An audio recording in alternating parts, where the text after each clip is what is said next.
We all have experienced this, that, sometimes you have ideas, you have proposals, you wanted to propose to your senior management team, or sometimes you just wanted to persuade your partner, you persuade your wife or husband this idea or persuade something, but you feel like, they're not really into it, or they're not that open-minded. What do we do about this? Why people close their minds? We wanted to figure out the inner working of that and to find out the reason. And most of us are also close-minded about something. We feel like we're pretty much open-minded to a lot of things, but still we are close-minded to a lot of things. And this is very natural because closing our minds makes us feel assured, make us feel familiar, make us feel comfortable. And open mind means opening untouched territory. That's sometimes it's scary. And we will figure it out, find out why we do that. It is the human nature to follow the path of least resistance. And stay close-minded happens to be the path of least resistance. We do not feel any objections or frictions, but that doesn't mean this is a good thing. Truly, to follow the path of least resistance is a good way to test this is a good or bad. However, we wanted to also examine the other alternatives and possibilities. And for a lot of people, change is very uncomfortable.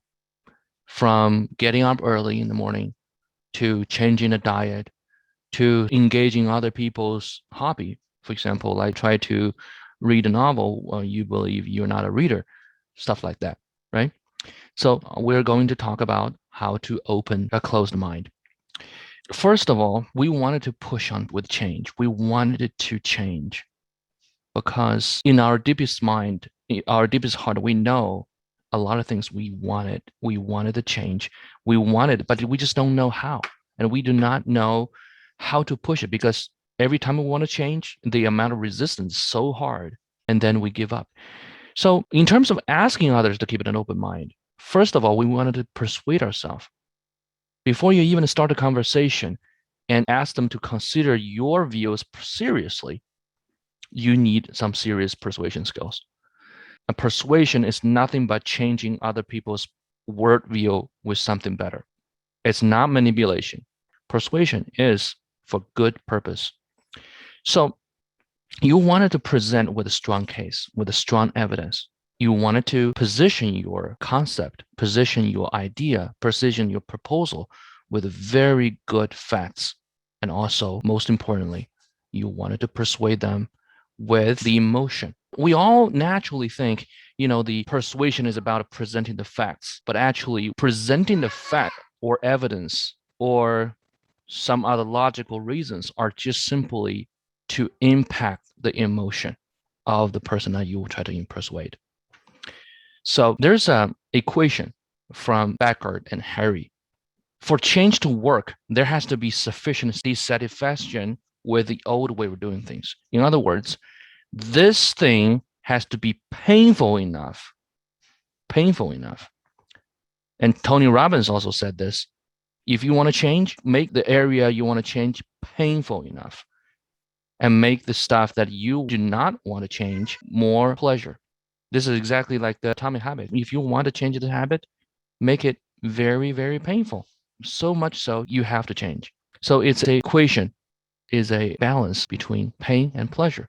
Sometimes the reason why we do not want to change is because not changing is more pleasurable. So you wanted to consider your timing. Timing is very important. When you use the sense of urgency or pain is a perfect time to change. We all know that we want to do the task for the last minute. Some people decided to quit smoking when they get diagnosis of serious illness from doctors because that's the severity of the problem and they feel the sense of urgency. They have to change. And we wanted to focus on the benefits, visualize the benefits, explain the benefits. And people, when they are seeing the proposal, when they're seeing the idea, they always ask this simple question: what's in it for me? What's in it for me? So if you are presenting this idea with the notion that, hey, if you do this, it's going to benefit me, not you. they would not budge. Yeah, always consider the other person. This is going to work for you. Yeah. And there's this framework called AIDA. In the marketing world, in the copywriter's framework, this is also very, very common. If you look at any ads, any commercial, it's almost always follow this framework. What's in it for me? And AIDA is attention, interest, desire, and action. Attention, they will try to grab your attention. They'll try to give you this catchy headline or a very interesting picture or whatnot, clickbait, and to grab your interest.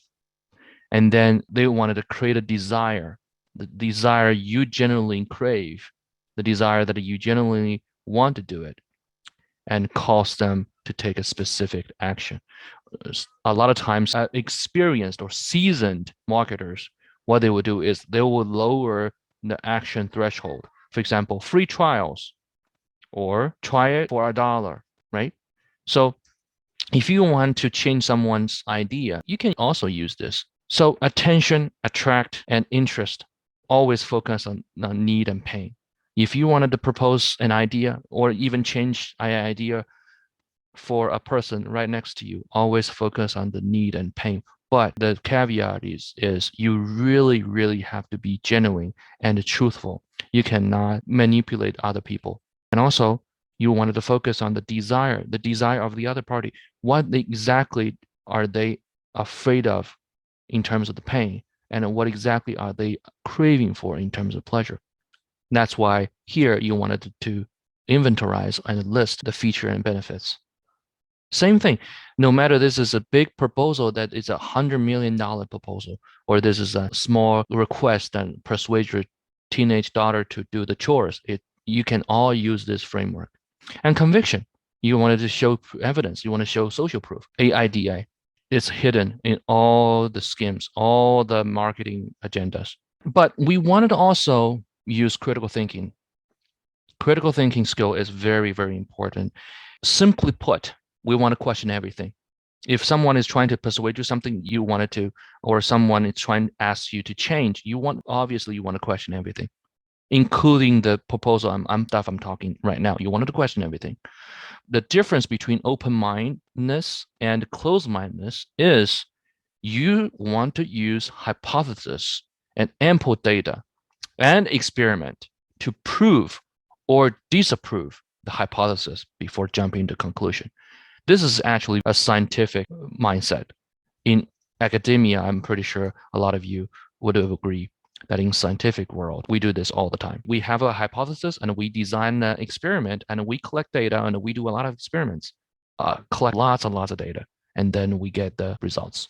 And we also wanted to look at how do we form our beliefs? Because to change something, you really are changing the beliefs. Whether you want to change stuff that you wanted to change or you change other people, this is basically changing the beliefs.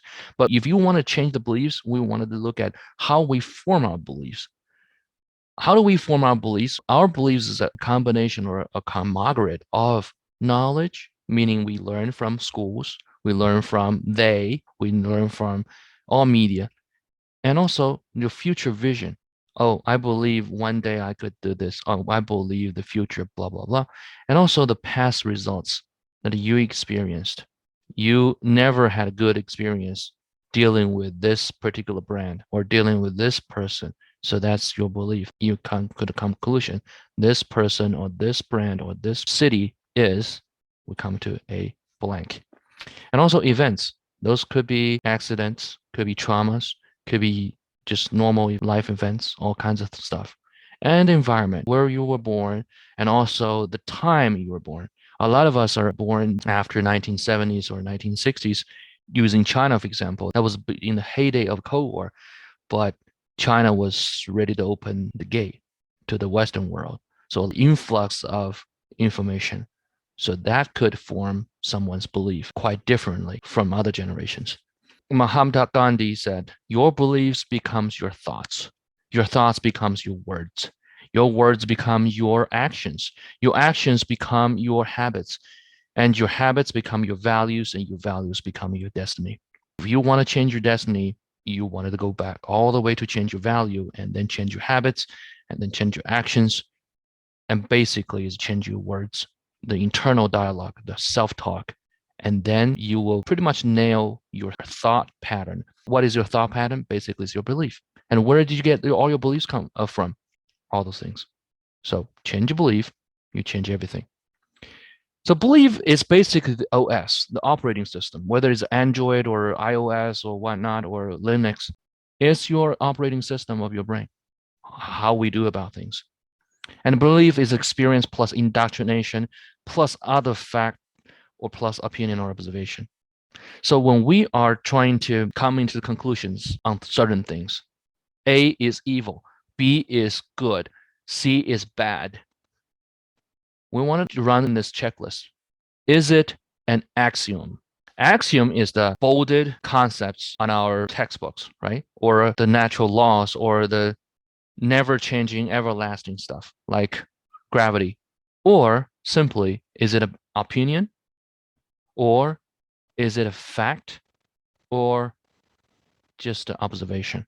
Instead of a FOMO, I call it alpha. Every time we have a thought, especially negative thoughts, you want to ask yourself, is it an axiom? No, obviously this is not, because I cannot find it anywhere. I cannot find it in any religious classic books. I cannot find it anywhere. Is it an opinion? Yes, it is an opinion. It may be an opinion of your mom. It may be your opinion, the opinion of your fifth grade classmates. Or is it a fact? Yes, right now, maybe you are a little bit overweight, or maybe you are a little bit less athletic. So it's just a fact. Or is it an observation? It looks like, or it sounds like, or it feels like this is an observation. So every time we want to really examine and double check the belief, I'm sorry for the typo, we wanted to change belief first. Take enough action. Take enough action without attachment of the outcome. This is the formula pretty much. For example, I used to believe I'm not an early bird. I used to believe that I was never a morning person. However, I decided to take some action because I heard a lot of good things about getting up early. I heard a lot of high performance people, entrepreneurs, they are all early risers. So I took a series of actions. I did without attachment of the outcome. I don't care. If it fails, it fails. It fails, I just prove my point. I'm not a morning person. If I succeed, then that's a plus. That's a bonus. And guess what? After the first 7 days, you are already experiencing some new reality. You are already seeing some new changes. You feel different. And every day that you're taking the little action, you're changing your identity. So after 21 days, you already believe you are a morning person. And with those feedback, you form and reinforce your new belief. So now I believe myself a morning person. The belief has been changed. This is simply put, if you wanted to change something, start small. If you want to present your idea to other people, start small. Never start with a big one, because if you start a big one, by default, you're going to create more chaos. Essentially, it's pain.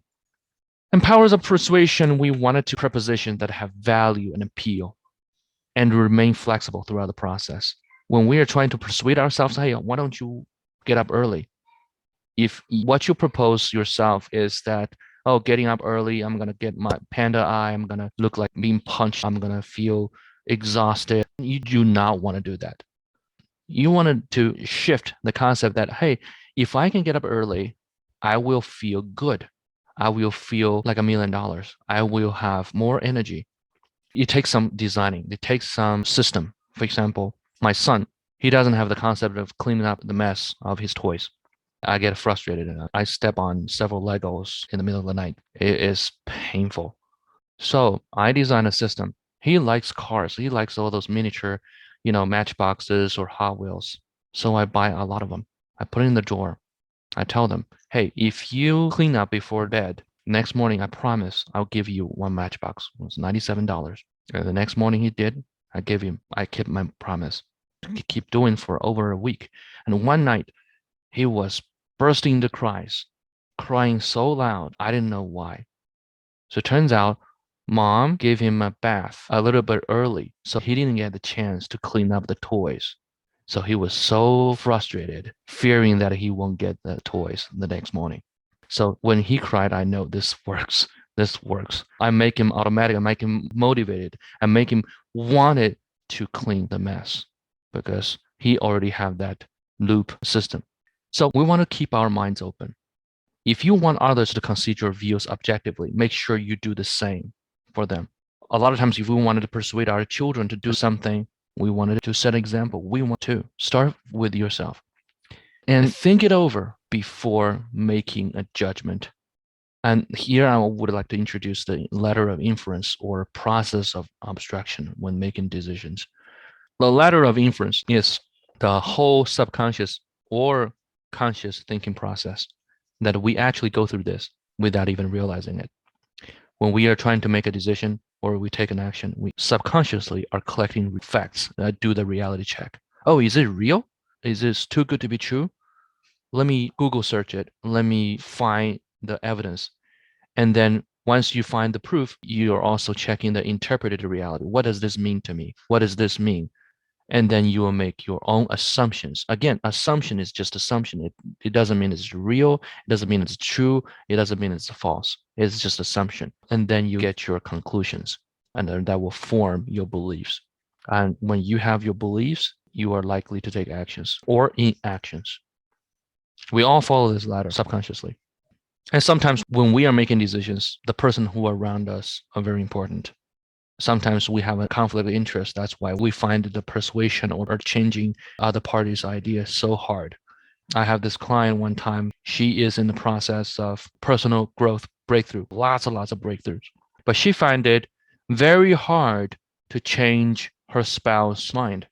She finds that I'm at this fast pace in the Autobahn, I-95 interstate speed, 75, 80 miles an hour. But he is there still, doing nothing and still laid back and all that. The problem here is the conflict of interest. You are husband and wife and husband. It's not your interest to be the coach. That's the problem. You should never coach your loved ones. That's a conflict of interest. That makes them think, oh, I just don't like that. Yeah. So respect and accept themselves. Start with ourselves, taking accountability and do it from within.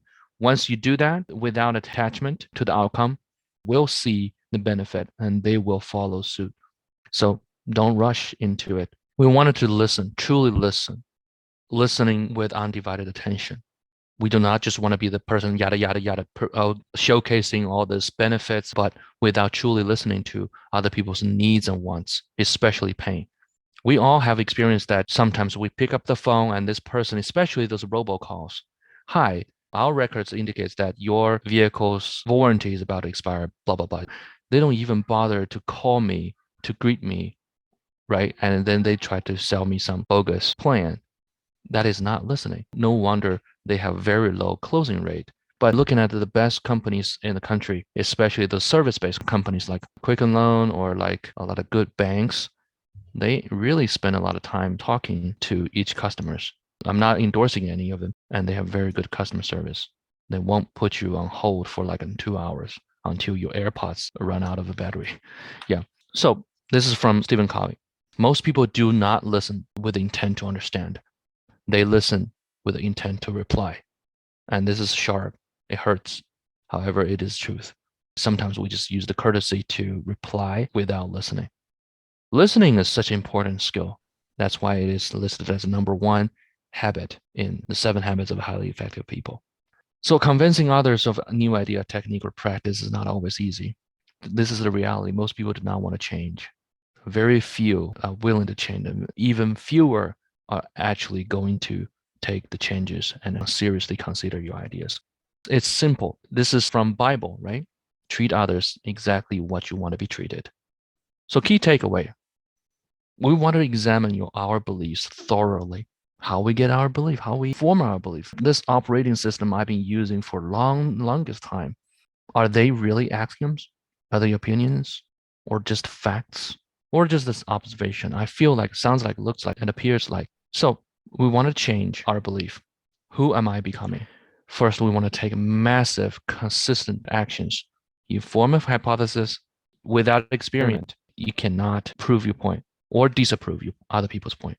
You want to disagree with someone, you better take consistent actions to prove them wrong or prove them right. And then after you take actions, you will experience reality. That's the essence of being open-minded. If you wanted to persuade someone to change their mind, give them smallest actionable actions. Lower the threshold, feed them.